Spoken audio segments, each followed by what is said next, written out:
Hello everybody, welcome to the Football Daily Weekly. Pleasure to have you with us. On the show we've got Football Daily's own Patrick. How you doing? Big thumbs, thumbs. And we've got Chelsea fan channel Rory's here. Hello. Yeah, even bigger opinions. Yeah, well, we're looking forward to those. We are. We're going to be talking about Euro 2016 qualification. It's International Week, or it was International Week. Yes. Or it is International Week. Playing games. It's an international bank holiday, isn't it? Fortnight, you could even argue, because they played last week and this week, although I get the point that the duration wasn't 14 days. Let's begin though. Yes.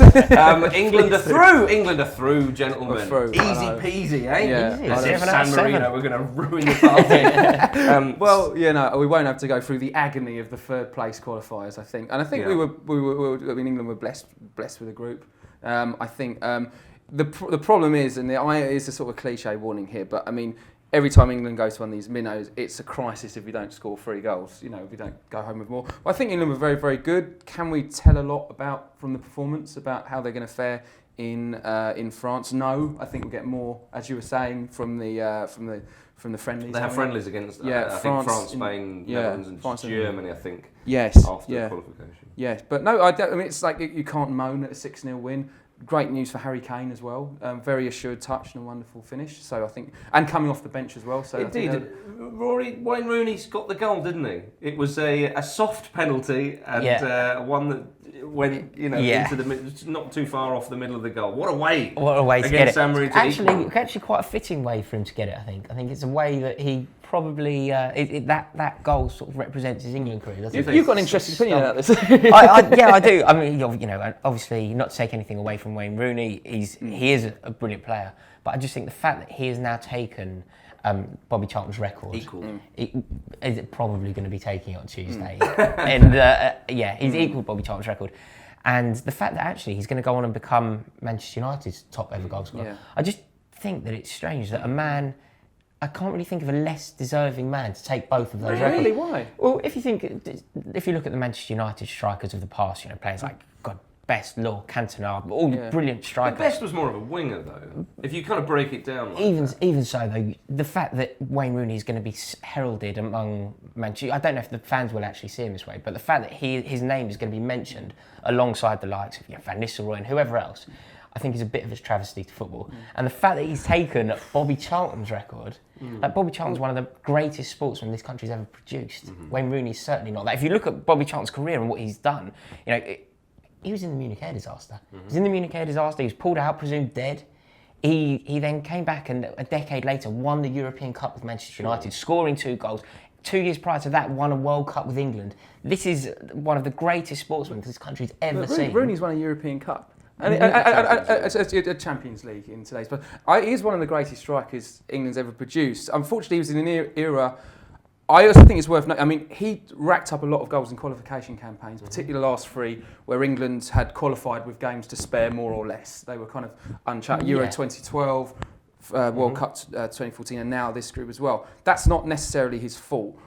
He also didn't do it on the top stage when we went for our sort of decade of quarterfinals.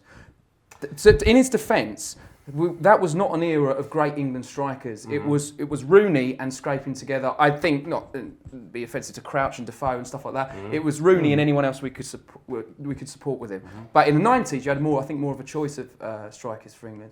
And I think so therefore, I think that was, in terms of his England career, that maybe contributed why they didn't quite get to the semi-final. They didn't do that sort of thing. Rooney, and he was very isolated in a lot of those key games as well. Rooney in 2006 was injured and hurried back. 2010, they were absolutely, what would be the term, ragged to goodness knows how. Absolutely zapped of all energy by Capello the World Cup. He took them up to the Austrian Alps and so that would have been unnecessary. That would have been seriously unnecessary. I don't think they even exist. But they were.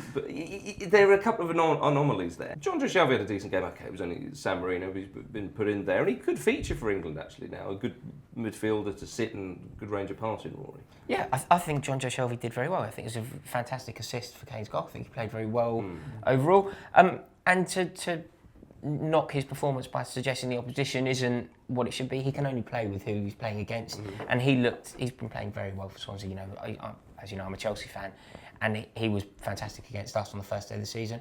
Well worthy of an England place, and I think that he could actually be pivotal for England going forward, because we do need somebody to sit in that pivot and spread the ball. And again, after we got the ball back, move forward on the counter. Move forward on the counter. Yeah. Do we think England, just to finish off with them, they have breezed through this qualification group as they should. Yes. They play on the front foot. When they get to the tournament, they've got to learn how to play on the back foot. Now he has friendlies, as we said, with Netherlands, Spain, France, and Germany, who are better opposition, even though the Netherlands are struggling.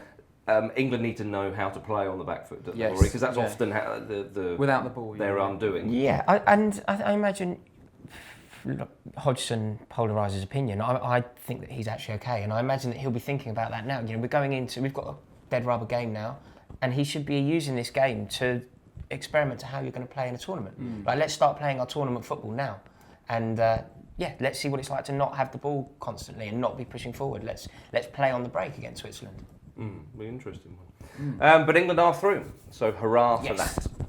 Wales are made to wait for qualification. Oh, it was a bit of a shame for the Welsh having had such a wonderful run in. I think after 58 years, it's going to wait another month. Do you know what I mean? Can I just say, I was just willing them to qualify so much. I'm sort of a big fan of Wales generally, but also and the football team. Love the Valleys, yeah. I thought it was a shame that a little bit of a shame, because now actually because if they'd have won the group, which they still could, very much so, because it was only a goal a few minutes from time from Hazard, which actually would have put Wales automatically through. But if they'd have won that game, you'd have fancied them to go on and win the group, whereas now they'd probably need to win in Bosnia. Still massive achievement either way. Of course, this is I'm nitpicking. They need to win the group. They go through second. This is how good it's got for Wales. There was a photo in one of the newspapers online, and it was rather sweet, because I think it was from the disallowed goal Church scored in the last minute against Israel, and he's in front of the Wales fans, and I can pick out a few of them, if not several, who actually have smiles on their faces. Do you know what I mean? Just like, and they're kind of like, well, it's almost like they expected. But it was correctly disallowed. Absolutely, but Wales have been fantastic. They've been fantastic. I think they've got a very good team. They've got a very good spine. I think Ashley Williams is a fantastic player, and I'm surprised that some of the big clubs who are in dire need of centre halves didn't come sniffing around him, or maybe they did, and he told them where to go.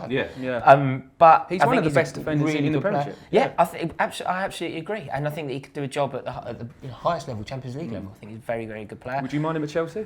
I'm surprised that we were just considering some of the players that we did buy. In front of Ashley Williams, you've got Joe Ledley for Crystal Palace when he's fit, of course. Yes. The likes of Aaron Ramsey in there, Joe Allen when he's fit as well, and then of course you've got the big man Gareth Bale pushing on behind Robson Kanu, or take your pick. It's a good team. It is a very good side. Solid team. I think Robson Kanu as well deserves a credit, because he just works his socks off every time he seems to put a Welsh shot. Also, I think this is a point that was also made, I think, on the match today, guys. But it's Wales have always had superstar players, like one-offs and things like that. You've had your Rush, the odd one, Giggs, and Charles back in the 50s. But my own life doesn't go back that far. But I don't remember Wales having quite a collective of great players in one team. And I think we'll get onto the small teams later in the show. Though? Ramsey is. I think Ashley Williams is. I think a collective of very, very good top level players. I think also the job Coleman's done really needs to be applauded. Absolutely. He took the job in tragic circumstances, and he seems to have built on all the good work Gary Speed did as well. And also they seem to have a terrific team mentality as well. It is a group, and it's sort of something that Gareth Bale himself is a cheerleader of. They really look like they're fighting for each other. I think, and hopefully... he certainly brought them together in that group mentality. But one thing, Rory, that in a sense, Wales are in some senses in a better position than England come the tournament, because we talked about England need to change their style when they get to the tournament. They play on the front foot in qualification, often put on the back foot, and don't know how to do it, and then they come unstuck. Wales play cautiously on the break. They know what to do. They've done that throughout qualification. It's worked against Belgium very, very well.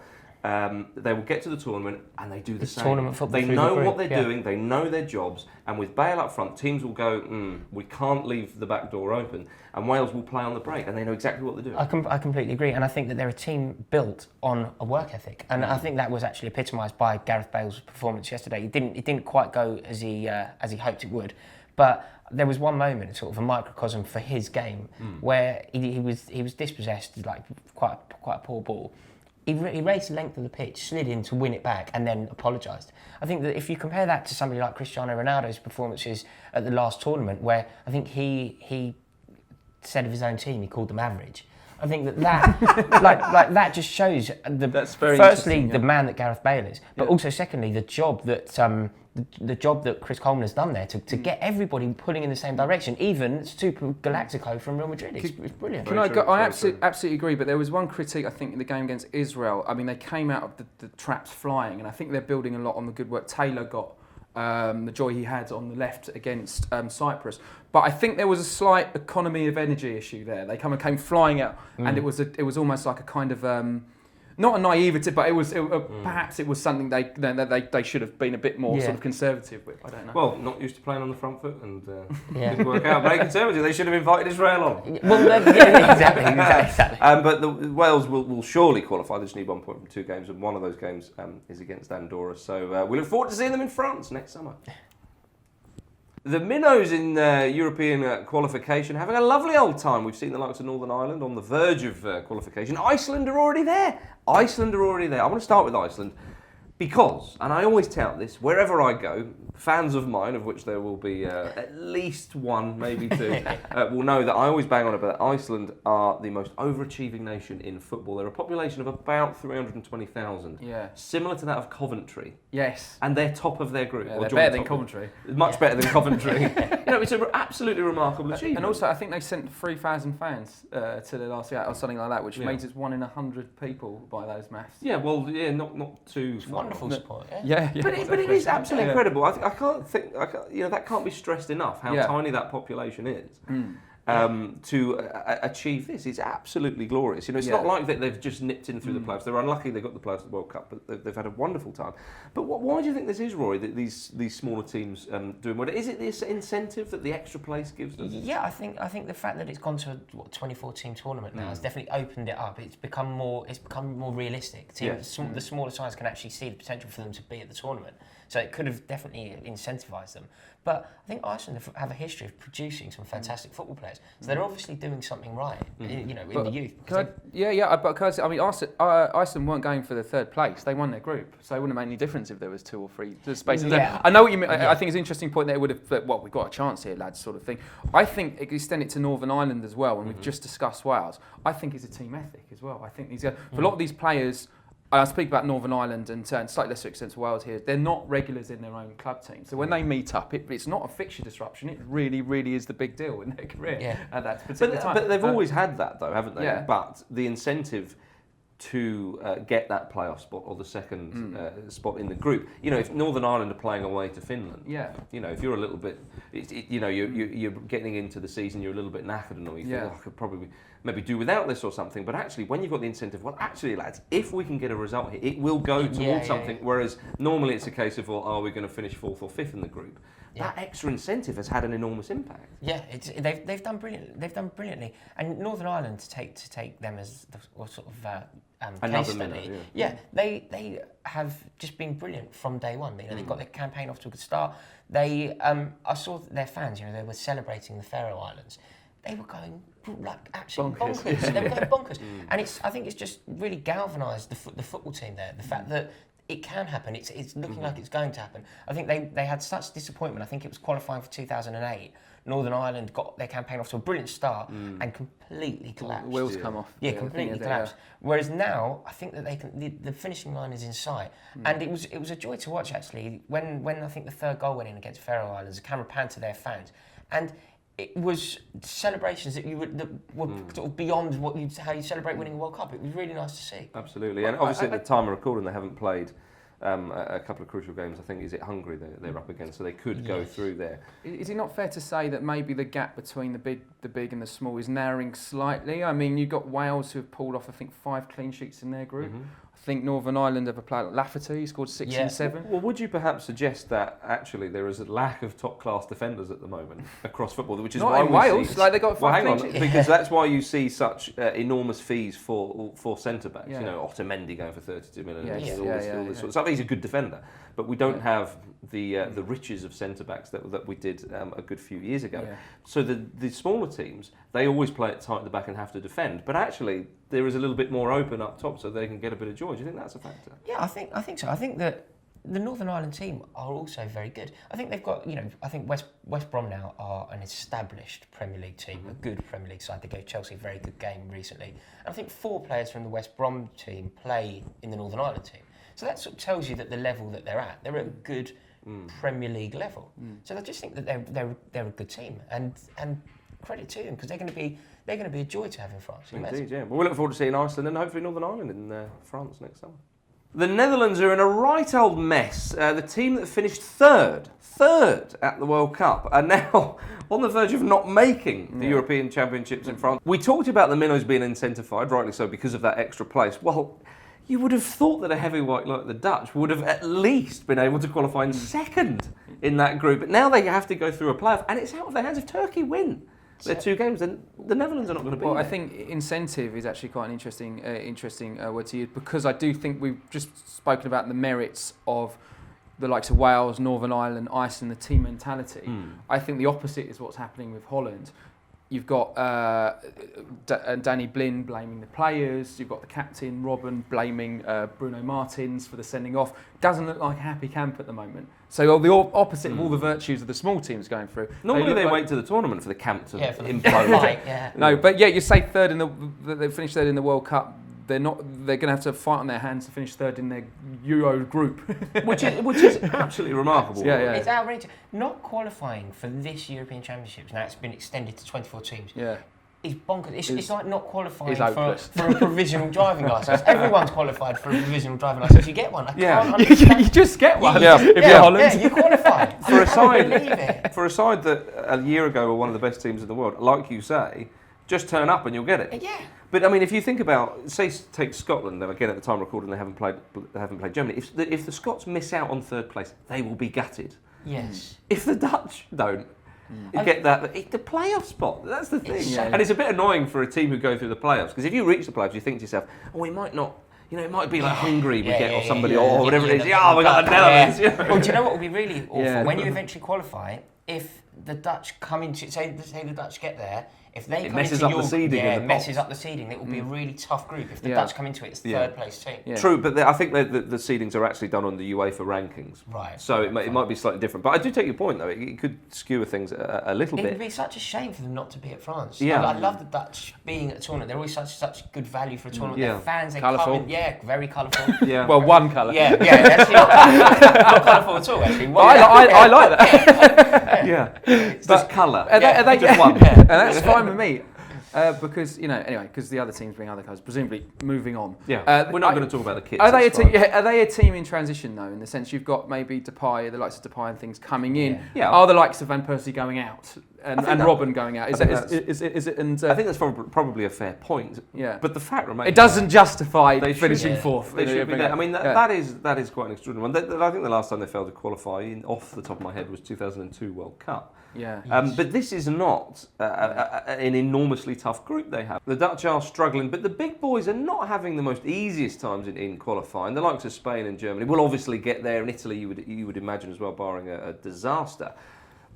But it's not as straightforward as it has been in previous years. Germany, even early on in qualification, were fortunate to get a win against Scotland at home. They are battling it out with Poland, really, to finish top of the group. Spain have only just got back on top of the group ahead of Slovakia, who beat them previously. And Italy are doing okay, but a couple of 1-0 wins at home to Malta and then Bulgaria, was it, I think. It's not a foregone conclusion that the big sides are... I think, Germany, they started this qualifying process very badly for their standards, especially after winning the World Cup. Yeah.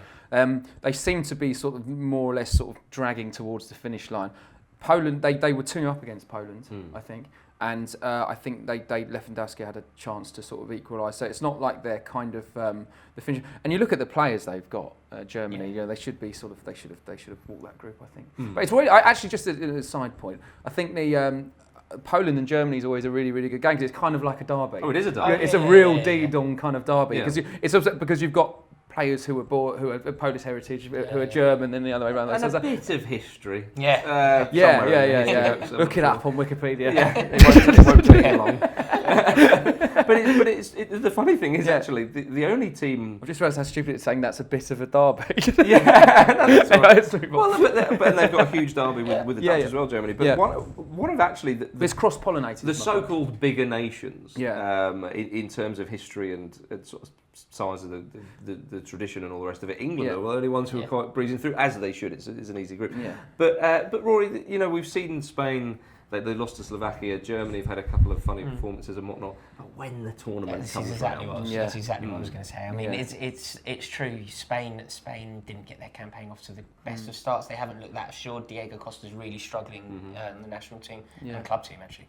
Yeah. But I imagine that this time next year we will be talking about a brilliant tournament, and all of those teams will have done fantastic. That's right. Actually, apart from England. Actually, it dovetails nicely with Rory's point from at the start of the show about Rooney in England. Could we just save some of these goals maybe for a summer? Do you know, it'd be really good rather than racking them up. Yeah. Do you know what I mean? On Diego Costa will be top scorer in the championships. Exactly. Italy will have found their rhythm. Yeah. But it's not a great Italian side though, is it? As the crow flies. I mean, Graziano Pelle is doing very well. He's got a couple of crucial goals, but it's not.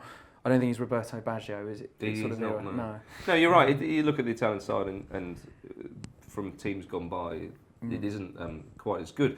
But then, who are the standout teams? I mean, it probably would be Spain and Germany, but like we say, they've not had the best of times when the tournament comes around. But you widen that and you think, actually, you could have a few surprises. I mean, Portugal are always an interesting one, aren't they? Yeah. We're talking about players dragging teams. I mean, Ronaldo has at times just played teams on his own for Portugal. Yes. I think single-handedly. He's and whether how long they can rely on that is another thing. Would you see anybody outside? Well, Spain and Germany really, perhaps winning a tournament or at least having a particularly good performance.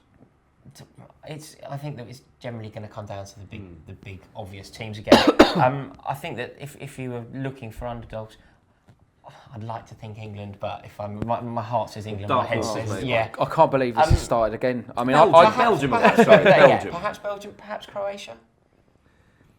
Yeah. Although Croatia not looking good to qualify though at the moment, they had a couple of sloppy results. Belgium though have got a very good spine. We said this, everybody said this in World Cup 2014, and they got to the quarterfinals and never really got out of sort of second or third. It reminded you actually of the so-called golden generation. Well, that was the thing. Again, talking about this team ethic. I think it's a bunch of stars put together, arguably disrupting their domestic campaigns, rather than sort of a bunch of players who don't necessarily play in the top league or in the first team thing, but that's their club kind of thing for Northern Ireland. The Northern Ireland's their club. We were talking about Healy and Lafferty and that sort of thing. Well, there you are, everybody. That is Football Daily Weekly for another week. Thanks very much for joining us. Thank you, Patrick. It's been a pleasure. And Rory on Chelsea Fans Channel. Go to Chelsea Fans Channel if you're a Chelsea fan or not. Some wonderful content for you. Just about got that out. Leave your comments below. Let us know what you're thinking on all that, and we'll see you next time.